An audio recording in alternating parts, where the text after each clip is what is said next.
The morning sun cast long shadows across the palace courtyard as Sergeant James Morrison adjusted his ceremonial uniform for the third time. 23 years of royal service had taught him that perfection was not just expected but demanded. Today was particularly important. The annual Children's Charity Garden Party was being held on the palace grounds, and several members of the royal family would be in attendance. Morrison had been assigned to Princess Charlotte's security detail, a responsibility he took with utmost seriousness. At 8 years old, the young princess had already shown herself to be remarkably observant and well-mannered, but she was still a child who needed protection in ways that adults might not immediately recognize. The garden party was in full swing by mid-afternoon.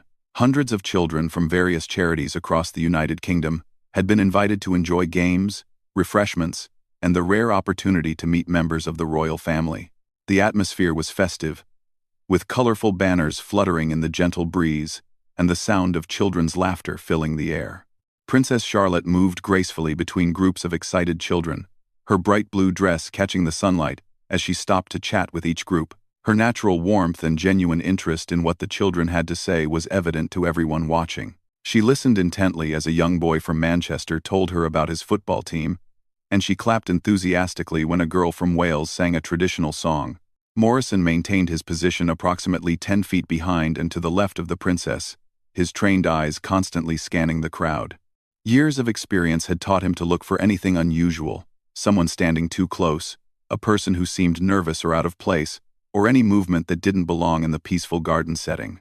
The crowd was particularly dense around the main refreshment area, where long tables had been set up with sandwiches, cakes, and fruit drinks. Parents and charity organizers mingled with the children, creating a bustling atmosphere that required extra vigilance. Morrison noticed how Princess Charlotte seemed slightly overwhelmed by the number of people trying to approach her at once. As the afternoon progressed, a man in his 30s began to stand out from the crowd. He was well dressed in a dark suit, but something about his behavior caught Morrison's attention. The man had been following Princess Charlotte's movements from a distance, always positioning himself where he could maintain a clear view of her. Unlike other adults at the event who were focused on the children they had accompanied, this individual seemed to have no connection to any particular child or charity. Morrison's training kicked in as he began to observe the man more closely. The stranger's body language suggested nervous energy. He kept checking his watch, adjusting his tie, and looking around as if he was waiting for something or someone. Most concerning was the way he had gradually moved closer to Princess Charlotte's position over the past hour. The princess, meanwhile, was completely absorbed in her interactions with the children. She was currently crouched down beside a group of young girls who were showing her their handmade friendship bracelets. Her security detail had been instructed to remain as invisible as possible during such events, allowing the royal family members to interact naturally with their guests while maintaining appropriate protection. Morrison noticed that other parents and organizers were giving the strange man curious glances as well. The individual didn't seem to belong to any of the charity groups, and his intense focus on Princess Charlotte was becoming more obvious to those around him. Some of the charity workers had begun to whisper among themselves, clearly uncomfortable with the man's presence. The sergeant made a subtle hand signal to his colleague, Officer Davies, who was positioned near the garden's main entrance. They had worked together for several years and could communicate effectively without words when necessary. Davies acknowledged the signal and began to move closer to the suspicious individual's position. Princess Charlotte had moved on to another group of children who were eagerly showing her their artwork. The paintings depicted various scenes of royal life, including castles, crowns, and horses. The princess praised each child's work individually, asking questions about their techniques and inspiration. Her genuine enthusiasm for their creativity was heartwarming to witness. The suspicious man had now positioned himself behind a group of adults near the refreshment table, using them as cover, while he continued to watch Princess Charlotte. Morrison could see that the individual was becoming increasingly agitated, frequently wiping his hands on his jacket and shifting his weight from one foot to the other. At that moment, something extraordinary happened. Princess Charlotte, while still engaged in conversation with the children about their artwork, briefly looked up and made direct eye contact with Morrison. For just a fraction of a second, her expression changed. The warm smile she had been wearing faded slightly, and she gave an almost imperceptible shake of her head, a movement so subtle that anyone not specifically watching for it would have missed it entirely. Morrison had seen this type of silent communication before during his years of service.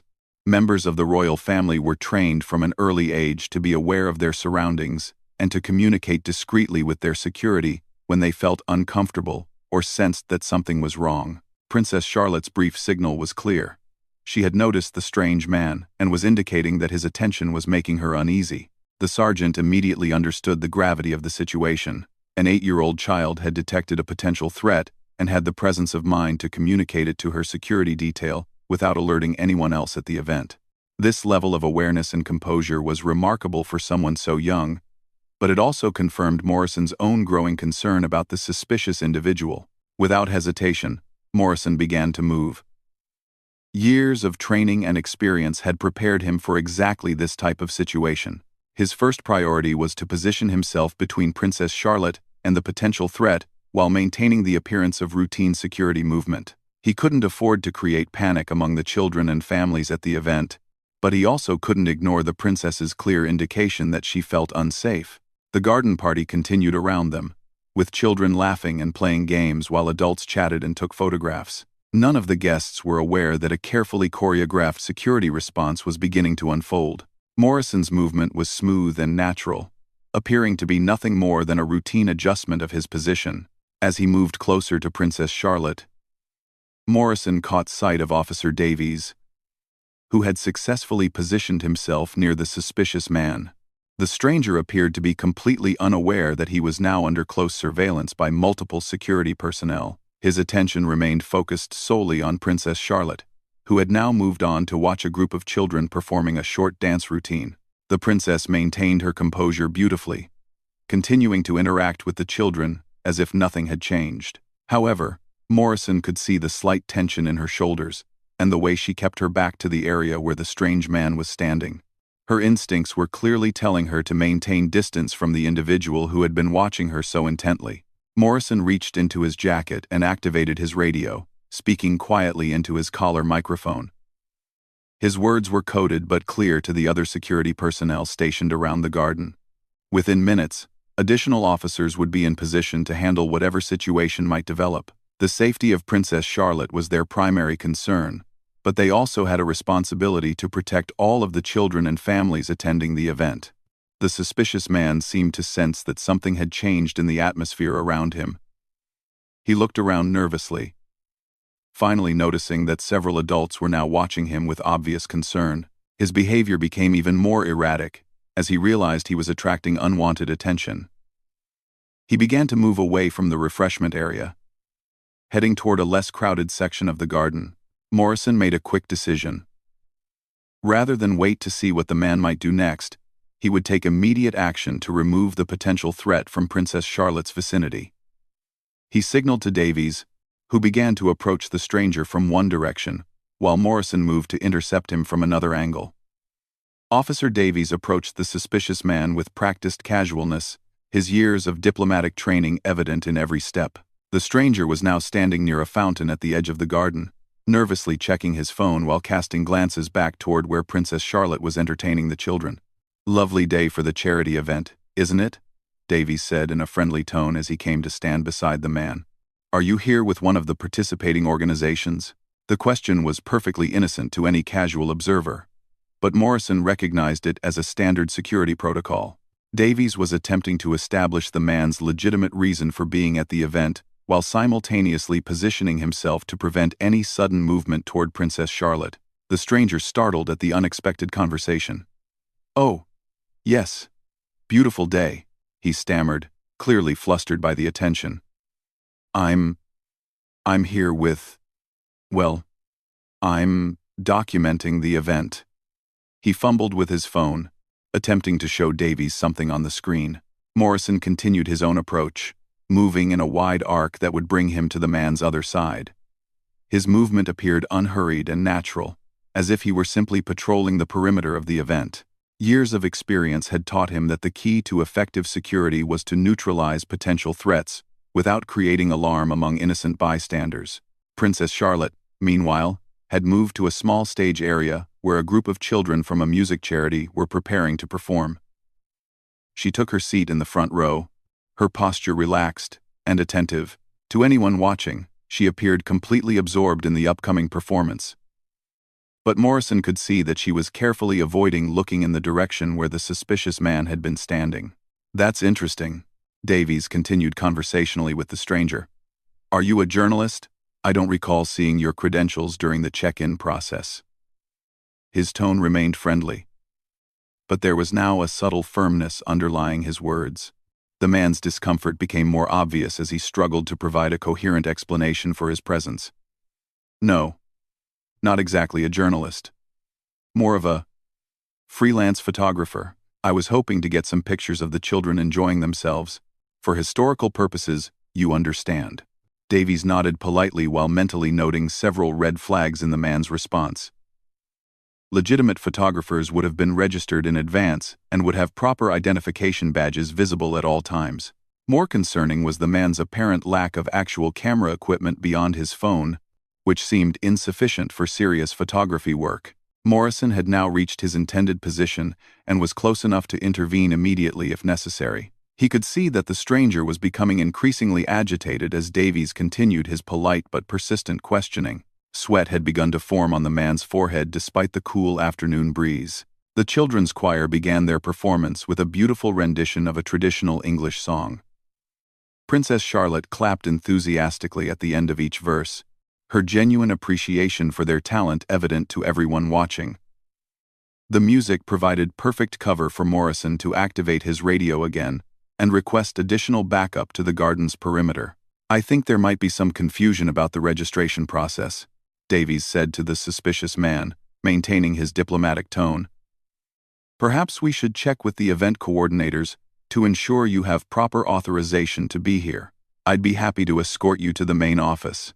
The suggestion was phrased as a helpful offer, but both Morrison and the stranger understood it as a polite but firm request to leave the area. The man's eyes darted between Davies and Morrison, clearly realizing that he was now under close scrutiny by multiple security officers.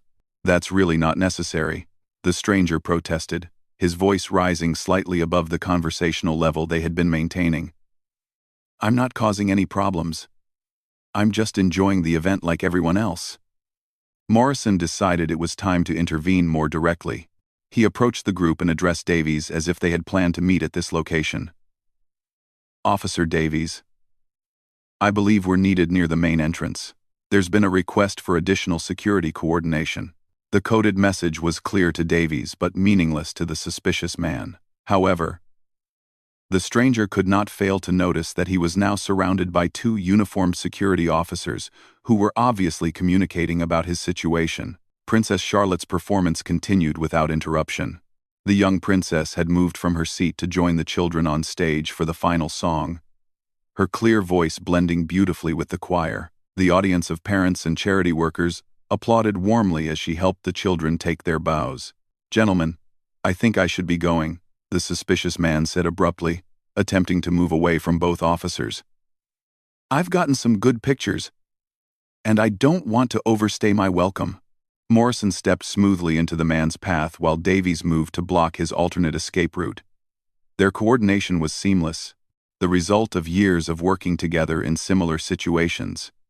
To casual observers, it might have appeared as if the three men were simply having a friendly conversation near the fountain. "Before you go," Morrison said politely, "we'd like to see some identification, if you don't mind. It's standard procedure for anyone attending events with royal family members present." The request was reasonable and would be expected by any legitimate attendee. However, the stranger's reaction confirmed the officer's suspicions that something was not right about his presence at the garden party. I don't have my identification with me," the man said, his voice becoming more strained. "I left it in my car. If you'd like, I can go get it and come back." Davies and Morrison exchanged a quick glance. The story was becoming less credible with each response. No one would be admitted to a royal event without proper identification, and the man's apparent unfamiliarity with basic security procedures suggested he had not entered through the main checkpoint. At that moment, Additional security personnel arrived at the scene. They approached casually, spreading out around the area to ensure that the situation remained contained. Their presence was subtle but effective, creating a secure perimeter without alarming the families and children who were still enjoying the garden party. Princess Charlotte had returned to her seat as a new group of children prepared to demonstrate their martial arts skills. She watched with apparent fascination as they performed various forms and techniques, asking thoughtful questions about their training and discipline. Her ability to remain focused on the event, despite the security situation nearby, demonstrated remarkable composure for someone her age. "I think it would be best if you came with us to sort this out," Morrison said to the stranger, his tone remaining professional but firm. "We can verify your credentials and ensure there's been no misunderstanding." The man looked around desperately, clearly realizing that his options were limited. Several families had begun to notice the increased security activity, though most assumed it was simply routine precaution for a royal event. The officers had successfully managed the situation without creating panic or disrupting the enjoyable atmosphere of the garden party. "This is completely unnecessary," the stranger protested one final time. "I haven't done anything wrong. I was just taking pictures like everyone else here." Morrison gestured toward the other parents and charity workers who were photographing the event. "As you can see, everyone else here has proper identification badges and registered cameras. They also came with specific children or organizations. We'd simply like to verify your connection to the event." The logic was unassailable, and the man finally stopped resisting. He allowed himself to be escorted toward a discreet exit at the far end of the garden, away from where Princess Charlotte was watching the martial arts demonstration. The other security officers maintained their positions to ensure that the removal process went smoothly. As they walked away from the main event area, Morrison caught sight of Princess Charlotte one more time. She was now participating in a group activity with children from various charities, helping them create collaborative artwork on a large canvas. Her relief at the stranger's departure was subtle but noticeable to someone who had been watching her carefully throughout the afternoon. The princess had handled an uncomfortable and potentially dangerous situation with remarkable maturity. Her quiet signal to Morrison had been perfectly timed and appropriately discreet, allowing security to respond without creating alarm among the other children and families at the event. The security office at the rear of the palace grounds was deliberately modest and unremarkable from the outside, designed not to draw attention from visitors to royal events. Inside, however, it contained sophisticated equipment and comfortable interview rooms where security matters could be addressed privately and professionally. Morrison and Davies escorted the suspicious man to one of these rooms while other officers conducted a thorough but discreet search of his belongings. The individual had finally provided identification, revealing himself to be David Thornfield, a 42-year-old man from Birmingham, with no apparent connection to any of the charities participating in the garden party. "Mr. Thornfield," Morrison began as they sat down at a simple table, "we'd like to understand exactly how you gained access to today's event and what your intentions were in attending." Thornfield shifted uncomfortably in his chair, his earlier nervous energy now replaced by obvious resignation. The reality of his situation had clearly settled in, and he seemed to understand that evasive answers would no longer be acceptable. "I know this looks bad," he said quietly, avoiding eye contact with both officers. "But I want you to know that I never intended to harm anyone. Especially not Princess Charlotte. I would never hurt a child." Morrison maintained his professional demeanor while making careful notes. Years of experience had taught him that even seemingly straightforward situations could have complex underlying motivations, and it was important to understand exactly what had driven this man to infiltrate a royal security perimeter. "We appreciate that clarification," Davies said diplomatically, "but we still need to understand how you got onto the palace grounds, and why you were focusing so intently on Princess Charlotte specifically." Thornfield took a deep breath before beginning his explanation. "My daughter Emma is 8 years old, the same age as Princess Charlotte.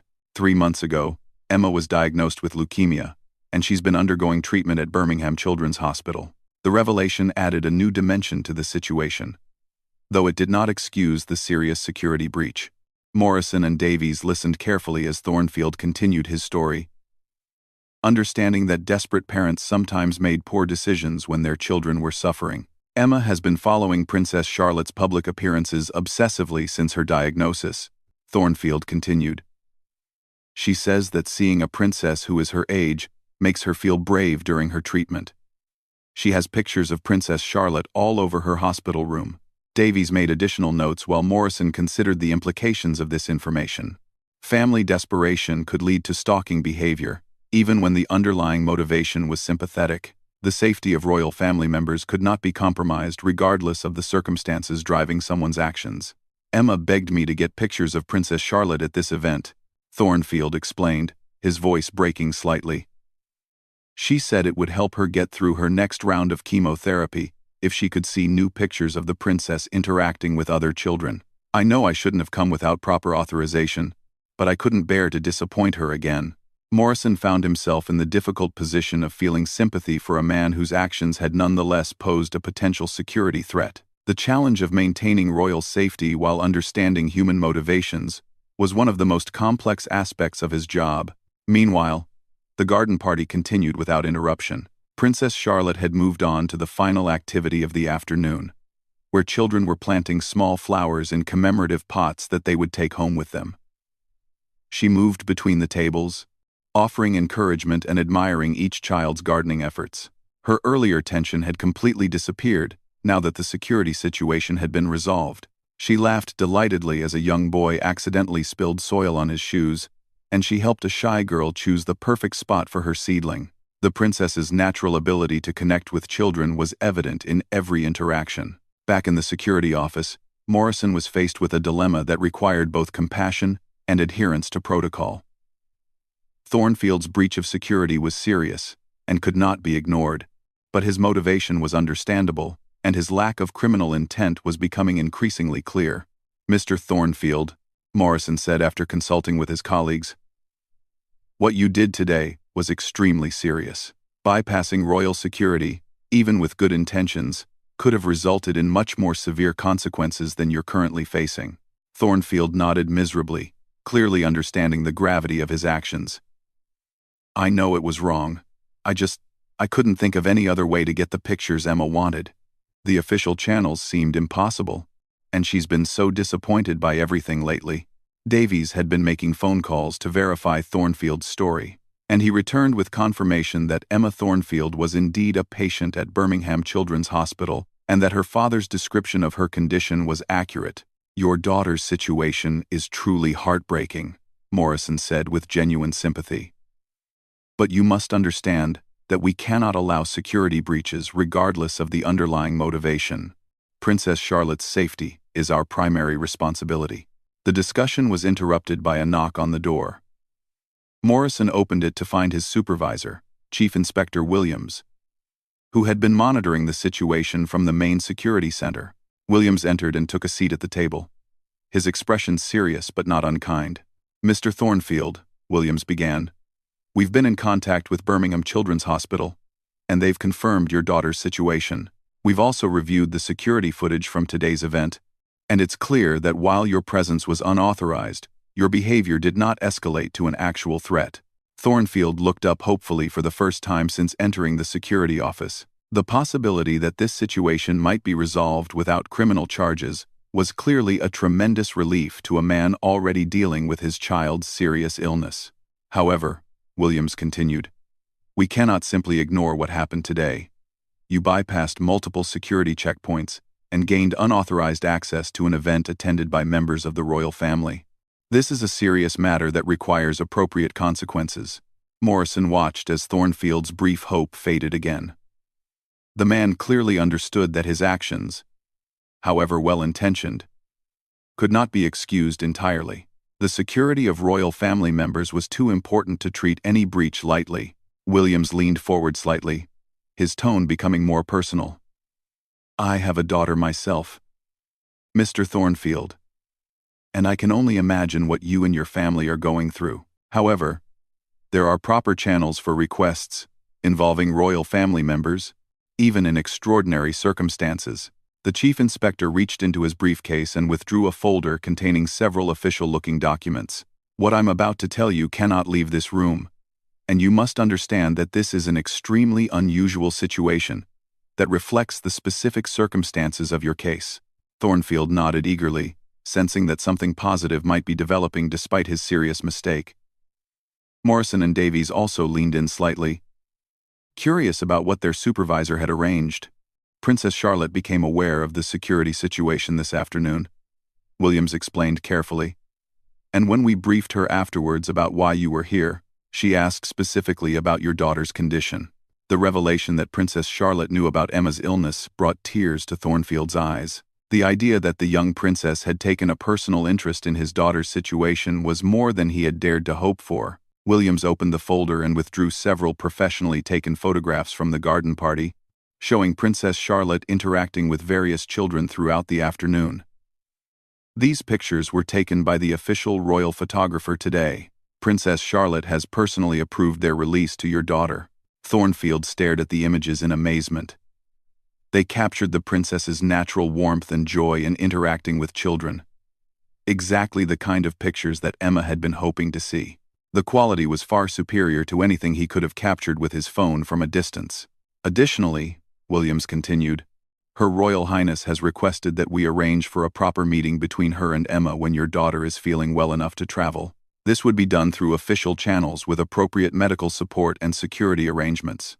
The offer was extraordinary and unprecedented in Morrison's experience. Royal family members occasionally made special arrangements for seriously ill children, but such meetings typically required months of planning and went through multiple levels of approval. Princess Charlotte's immediate response to learning about Emma's situation demonstrated remarkable compassion for someone so young. Thornfield was now crying openly, overwhelmed by the generosity and kindness that had emerged from what had begun as his serious mistake. I don't know what to say, he managed between tears. Emma will be so happy. This means more to our family than you could possibly know. Williams allowed a rare smile to cross his professional demeanor. Princess Charlotte specifically wanted us to tell you that she understands how frightening it must be for Emma to go through medical treatment, and she hopes these pictures will help until they can meet in person. Morrison felt a deep sense of pride in the young princess's response to this situation. Her ability to look beyond the security breach and focus on the human need that had motivated it showed wisdom and compassion beyond her years. However, Williams continued, returning to his official tone, you must understand that your actions today cannot be repeated under any circumstances. We're willing to resolve this matter with a formal warning rather than criminal charges. But any future security breaches will be treated with the full severity of the law. Thornfield nodded emphatically, clearly understanding the gravity of the warning. I promise you that nothing like this will ever happen again. I'll go through proper channels for any future requests, no matter how long it takes. As the interview concluded, Morrison reflected on the day's events and what they revealed about both security challenges and human nature. Princess Charlotte's silent signal had prevented a potentially dangerous situation from escalating, while her subsequent compassion had transformed a security incident into an opportunity for kindness. The garden party had ended successfully with no awareness among most attendees that any security issues had occurred. Princess Charlotte had bid farewell to each group of children personally, promising to remember their performances and artwork. Her natural grace and genuine interest in their activities had made the event memorable for all the right reasons. As Thornfield was escorted from the palace grounds with his precious photographs and the promise of a future meeting for Emma, Morrison returned to his regular duties with a renewed appreciation for the complexity of royal protection work. The balance between maintaining security and showing compassion required constant judgment calls that could have far-reaching consequences for everyone involved. Princess Charlotte's handling of the entire situation, from her discreet signal to Morrison through her generous response to learning about Emma's illness, had demonstrated the qualities that would serve her well in her future role as a senior member of the royal family. Her combination of awareness, discretion, and compassion had turned a potentially serious security incident into a story of human kindness that would be remembered by everyone involved for years to come.